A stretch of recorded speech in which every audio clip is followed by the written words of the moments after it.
अल्मोड़ा जिला सड़क सुरक्षा समिति की बैठक जिलाधिकारी विनीत तोमर की अध्यक्षता में कलेक्ट्रेट में आयोजित की गई। सर्वप्रथम जिलाधिकारी ने पूर्व बैठक में दिए गए निर्देशों के अनुपालन में किए गए कार्यों की समीक्षा की। बैठक में जिलाधिकारी ने संबंधित अधिकारियों को निर्देश दिए कि किस किस स्थल पर दुर्घटना होती है तो पुलिस विभाग, परिवहन विभाग, संबंधित सड़क के अधिकारी और संबंधित उप जिलाधिकारी अनिवार्य रूप से दुर्घटना स्थल का संयुक्त निरीक्षण करें और दुर्घटना के कारणों का पता लगाएं और दुर्घटनाओं को रोकने के लिए आवश्यक कार्रवाई सुनिश्चित करें। जनपद टिहरी गढ़वाल के देवप्रयाग विधानसभा के कीर्तिनगर क्षेत्र में नाबालिग से दुष्कर्म करने का मामला सामने आया है। उक्त मामले में विशेष समुदाय के एक युवक को गिरफ्तार किया गया है। घटना 29 सितंबर की है। जैसे स्थानीय लोगों को क्षेत्र की नाबालिग लड़की के साथ एक विशेष समुदाय के युवक ने शारीरिक संबंध बनाने की सूचना मिली तो लोगों ने युवक को घेर दबोचा। उस दौरान स्थानीय लोगों ने युवक के मुंह पर काली पोती और बाल मुड़वाकर जुलूस निकाला।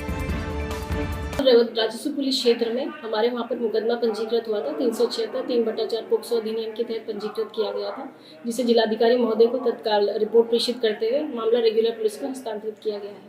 नहीं, ऐसी कोई स्थिति नहीं, मामला सारी स्थिति नियंत्रण में है।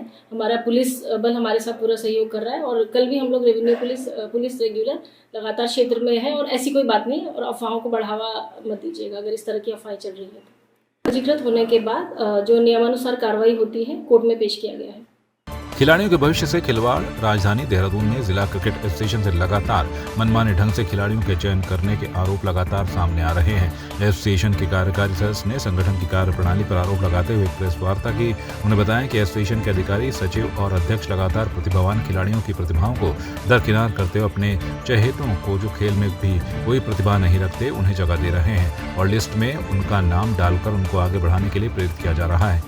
क्रिकेट की एक विडंबना है कि ये सरकार के अधीन नहीं आती। ये अलग से एक अपनी जो है अलग यूनिट है बीसीसीआई। शिकायत हम हर प्लेटफॉर्म पे करने को तैयार हैं, लेकिन जो लोग इसके लिए जिम्मेदार है वो जवाब ही नहीं देते हैं। अब आप क्या करेंगे? लास्ट में हमें थक हार के यहाँ आना पड़ा और आपके माध्यम से हम उम्मीद करेंगे कि इस तरीके की बातें जो ये सच्चाई है ये लोगों तक पहुँचें ताकि लोग भी जागरूक हों और हमारे जो मेंबर हैं वो भी जागें कि भाई इस तरीके का जो घपला चल रहा है इसको कैसे भी करके रोका जाए। और जिस दिन के लिए ये क्रिकेट उत्तराखंड में इतने संघर्ष के बाद आई, कम से कम यहाँ का बच्चा तो खेले। सर आरोप देखिए, आप हर तरीके का आरोप, मैंने आपको बताया ये जो तीनों बच्चों की हम बात कर रहे हैं ना, ये तीनों बच्चे इस सूरज नयाल ने जिस लड़के ने विकास डागर पे केस किया है वो भी क्रिकेट का है। ये जो प्रशांत भाटी और जो पीयूष सिंह है ये दोनों क्रिकेट के हैं। सीधा सीधा उस बच्चे ने वो जो यूट्यूब में वीडियो डाला है और जो उसने केस कहा है उसने कहा है विकास डागर हमें ये कहता है कि मेरे संबंध ऊपर क्रिकेट एसोसिएशन में हैं और उस लड़के से पैसे लेके उसने उसे क्रिकेट एसोसिएशन ऑफ उत्तराखंड से ही लास्ट ईयर अंडर-23 खिलाया है। गांधी जयंती के उपलक्ष्य में सनराइज एकेडमी के प्रांगण में Kusum Kanta foundation, Manthan welfare society, Specs Him foundation, Jyoti Swarnim welfare society, Gati foundation और सनराइज एकेडमी के तत्वाधान में तृतीय पर्यावरण प्रहरी सम्मान समारोह का आयोजन किया गया, जिसमें मुख्य अतिथि उत्तराखंड प्रदूषण बोर्ड के मुख्य पर्यावरण अधिकारी चंदन सिंह रावत उपस्थित रहे, जिन्होंने कार्यक्रम में पर्यावरण के प्रति सभी को जागरूक किया और साथ ही प्रदूषण के विषय में जानकारी दी कि किन कारणों से प्रदूषण होता है। विधानसभा में पत्रकारों से वार्ता के दौरान शहरी विकास मंत्री प्रेमचंद अग्रवाल ने दावा किया कि केंद्र सरकार से तय कट ऑफ डेट से पहले ही स्मार्ट सिटी के कार्यों को पूरा कर लिया जाएगा। उन्होंने कहा कि स्मार्ट सिटी के कार्यों की वो खुद लगातार निगरानी कर रहे हैं। ग्लोबल इन्वेस्टर समिट से पहले सड़कों की मरम्मत और सौंदर्यीकरण हर हाल में काम पूरा हो जाएगा। स्मार्ट सिटी के तहत होने वाले 22 कामों में 16 को अब तक पूरा कर लिया गया है। सड़क समेत 6 काम अब भी बाकी हैं। सौभाग्य से एक बात कह सकता हूँ, विधानसभा में मैंने ये सवाल का जवाब दिया था और वही मैं पहले तो दोहरा देता हूँ। 22 काम जो थे स्मार्ट सिटी के माध्यम से वो होने थे, जिसमें 16 काम कंप्लीट हो गए। 6 काम में प्रमुख रूप से सामने जो दिखाई देता है वो दिखता है सड़क का। सड़क की स्थिति, क्योंकि आप जानते हैं कि लगातार बारिश हुई, काम में बाधा आई, लेकिन आपको मैं ये भरोसा भी दे रहा हूँ कि जो हमारी केंद्र सरकार ने हमें इस काम को पूरा करने के लिए 1 साल का टाइम दिया था, यानी जून 2024 तक हमें कंप्लीट करना है, हम उससे पहले कंप्लीट करेंगे। हमने अधिकारियों से कहा है कि चूंकि इन्वेस्टर समिट होनी है उससे पहले हमारी सड़कों का काम पूरा हो जाए और मेरा ऐसा विश्वास है कि हम उससे पहले कंप्लीट करेंगे। अब बहुत तेजी से काम हो रहा है। दून पुलिस ने नशे के विरुद्ध बड़ा अभियान चलाया है। अभियान के तहत पुलिस ने छापेमारी कर बिना फार्मासिस्ट चल रहे 60 मेडिकल स्टोरों को बंद कराया। एसएसपी अजय सिंह के आदेश पर पूरे जिले में 427 मेडिकल स्टोरों की जांच की गई। पुलिस ने स्टोर संचालकों को नशा सामग्री न बेचने की हिदायत भी दी। आपको बता दें कि एसएसपी को जिले भर में मेडिकल स्टोर्स में युवाओं को नशीली दवाएं बेचे जाने की शिकायत मिली थी। इसको देखते हुए पुलिस ने चेकिंग अभियान चलाया। इस दौरान कई मेडिकल स्टोरों से वैध लाइसेंस और डिग्री तलब की गई।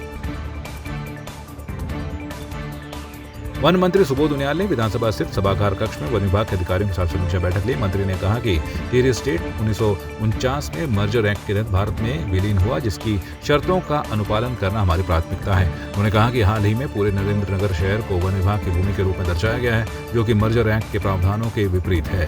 वन मंत्री ने कहा कि नरेंद्र नगर में लगभग 323 हेक्टेयर भूमि राजा के नाम तथा स्थानीय जनता की भूमि थी, जो कि 1964 के सेटलमेंट को वन विभाग ने भी स्वीकार किया है।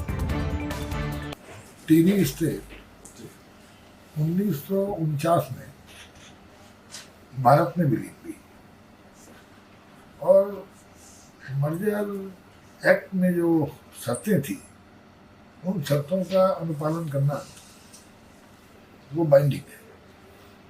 उन्हीं शर्तों पर भारत सरकार ने वो शर्तें स्वीकार की थी महाराजा टिहरी की, और उसके बाद टिहरी भारत सरकार का अंग बना। अभी हाल में संज्ञान में आया कि पूरा नरेंद्र नगर शहर जो है उसको फॉरेस्ट जमीन में दिखाया गया, जबकि मर्जर एक्ट में बहुत स्पष्ट है कि तकरीबन 323 हेक्टेयर जमीन जो है वो राजा और राजा के प्राइवेट लैंड के अलावा बाकी स्थानीय लोगों को या कार्यालयों की जमीन थी। और जिस तरह फॉरेस्ट उसके बाद 1964 में सेटलमेंट हुआ, सेटलमेंट में भी पूरा का पूरा वही जो मर्जर एग्रीमेंट के तहत जो राजस्व भूमि दिखाई गई है वो उसमें दिखाई गई है।